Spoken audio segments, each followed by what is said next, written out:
So I just so I just got through with this other stream. I actually misstated something. I meant to say the older Bush was better than all of his successors, in my opinion.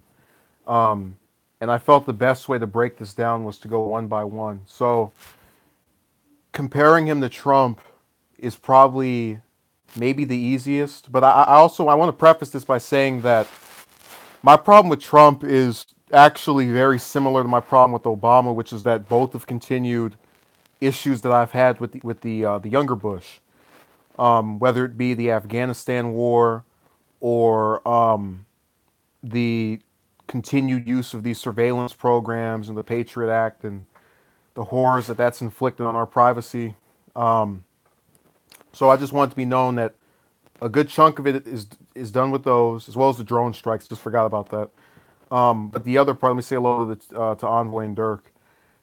A lot of it also has to do with the fact that in places where Trump's different than Obama, um, where it's pulling out of the Paris Agreement and becoming one of only three countries to not be involved with that. It's just ridiculous. And then saying, "Well, the U.S. Knows that they're trying to make a bad deal for us." Think to yourself this: Americans are so much smarter than every single other country in the world except for two. Do you really believe that? I don't. I don't know if your internet was act. I didn't get called right now, so at least not during this stream. Anyways, um, but comparing him to Clinton's actually fairly simple. My biggest problem with Clinton is getting in bed with Wall Street. Basically becoming when the Democrats try to act the centrist, where they explode the prison population, and yet somehow are able to garner the votes of minorities while putting them in jail more than anybody else for smaller offenses. As well as the repeal of Glass-Steagall with what was the name of that bill? The Graham-Leach-Bliley Act in 1999, which got rid of our regulations on the banks, eventually resulting or at least contributing to the subprime mortgage crisis of 2008. And you have the same lack of action continued with Clinton. I mean, rather with Bush, with the younger Bush, and then with Obama, and then with Trump. So the four of them together just have kind of been sitting on their hands when it comes to the banks. That's been going on since '93. Let me say what is Dirk saying? Yeah, AM AMD three. Okay, I'm not sure what that means. But I predicted hate it when I heard of the three strikes in the justice system. Yeah, which is ridiculous in my opinion. But also I want to point out, notice how the number of people that remember how I predicted during the stream, the 22 people we had in that last one about the ridiculousness of modern era relationships or whatever.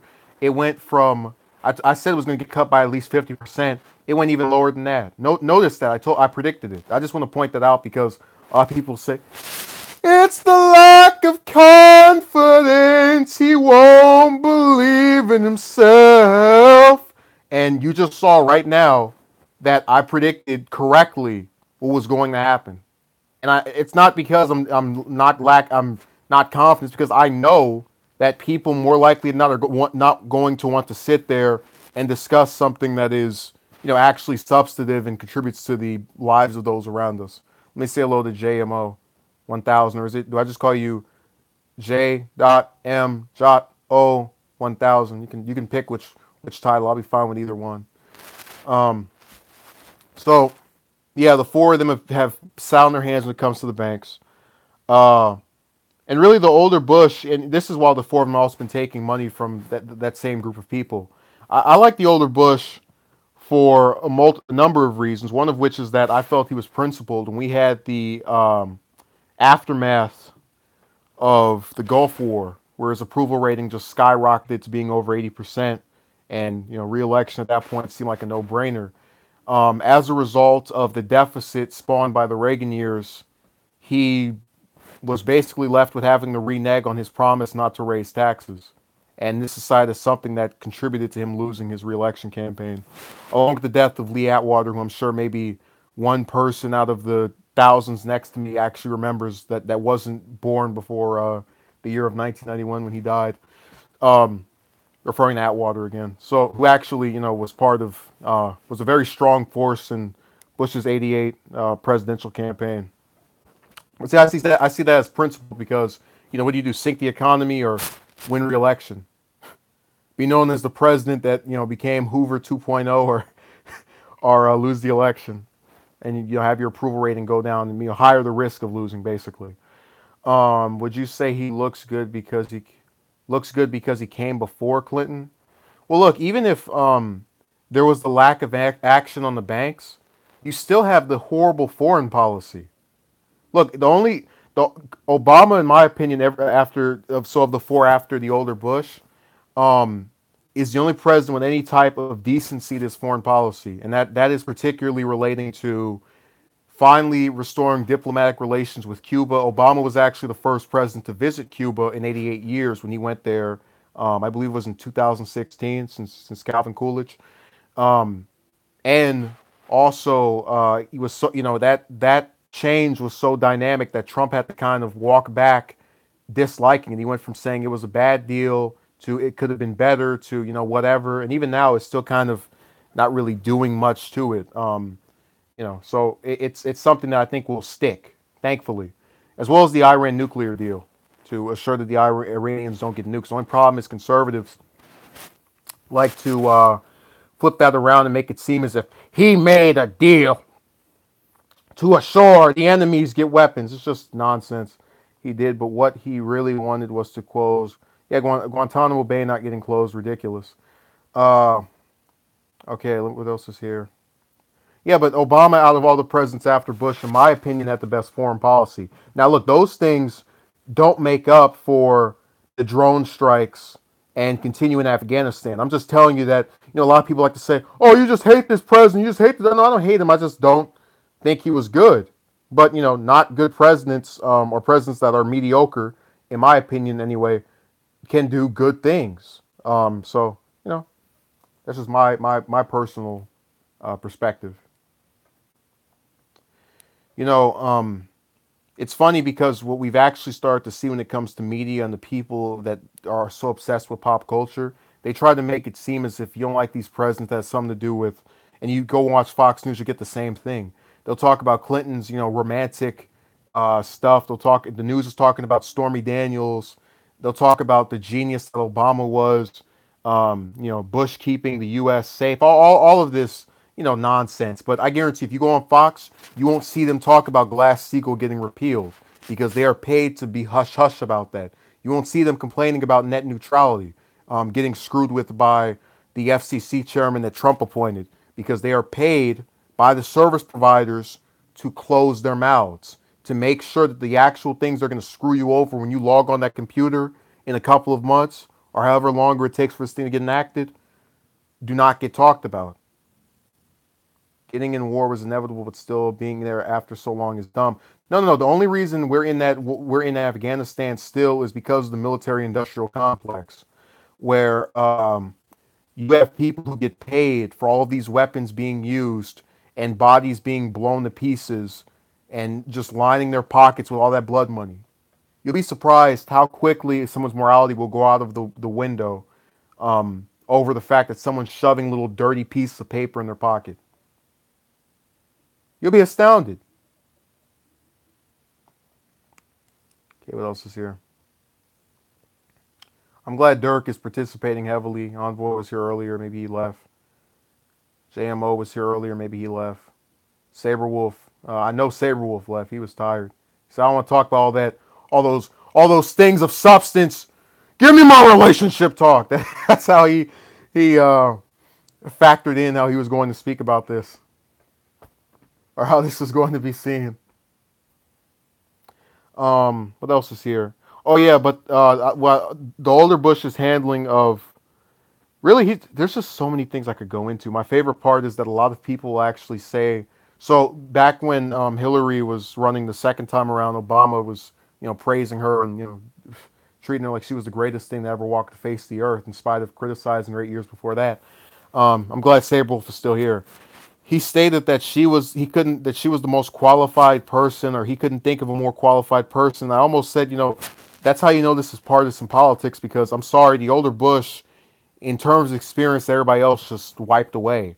Let's see, he was a congressman, the U.S. ambassador to China, the ambassador to the United Nations, the CIA director, um, RNC chairman, vice president, all that before becoming president. But somehow he's not as experienced as someone who was only senator and secretary of state. Okay. The blood money in the Middle East was also started in Moments Oil. Oh yeah, I would love to just do a stream on that. But the problem, Dirk, is that I don't want just two people sitting here and actually listen to what I have to say.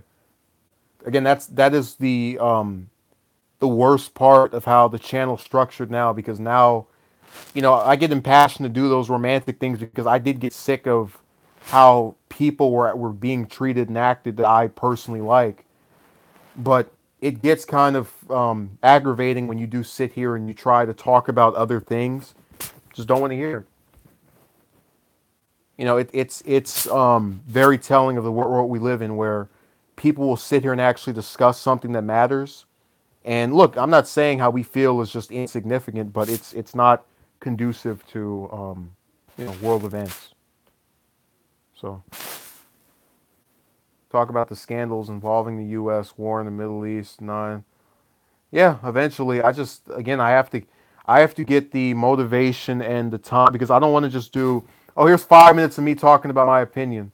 Um, I want to discuss the facts relating to whatever I'm speaking on.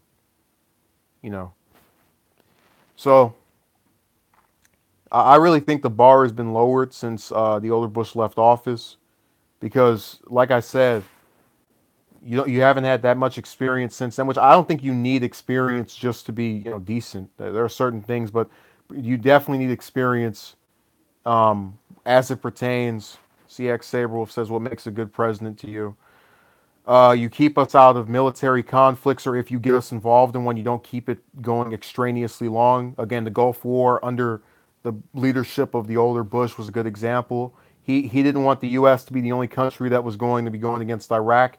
He built a coalition of 30 nations to go after Iraq when they invaded Kuwait. So the second Kuwait started going in there, everyone was just coming down on them. That's how you do it. You don't just start conflicts and keep us there for long spans of time. Start a war and end a war during your 4 years or 8 years, and actually have us over there for a reason that's not just, well, we think they did it over here. Iraq was a complete waste of time. We spent, what, 10 years over there because we thought, and it was actually disproven, it was confirmed by bin Laden in 2004 that he was behind 9/11. But we spent 7 years afterwards still stuck in Iraq. Just because. Military industrial complex. Okay, let me keep answering what Saberwolf is saying. I can probably make a separate stream about that. So go after the banks. Try to do something domestically. Get peace treaties with these other countries. And I would say, yeah, just domestic issues. If you're going to have foreign policy, make it to where you benefit the other countries, but not to such an extent that they're getting more. Like, for example, those wars cost trillions of dollars, and I'm having it preached to me that we can't have free college. So just things of that nature. I think if you get the reverse of that, where they're giving trillions to people that live in the U.S. for whatever, actually, like, to get them off their legs, or we're going to spend $1 trillion to make, millions of jobs. That would be better for me than just, we're going to spend it on this war that won't really do anything for anyone over here, except make more people hate us.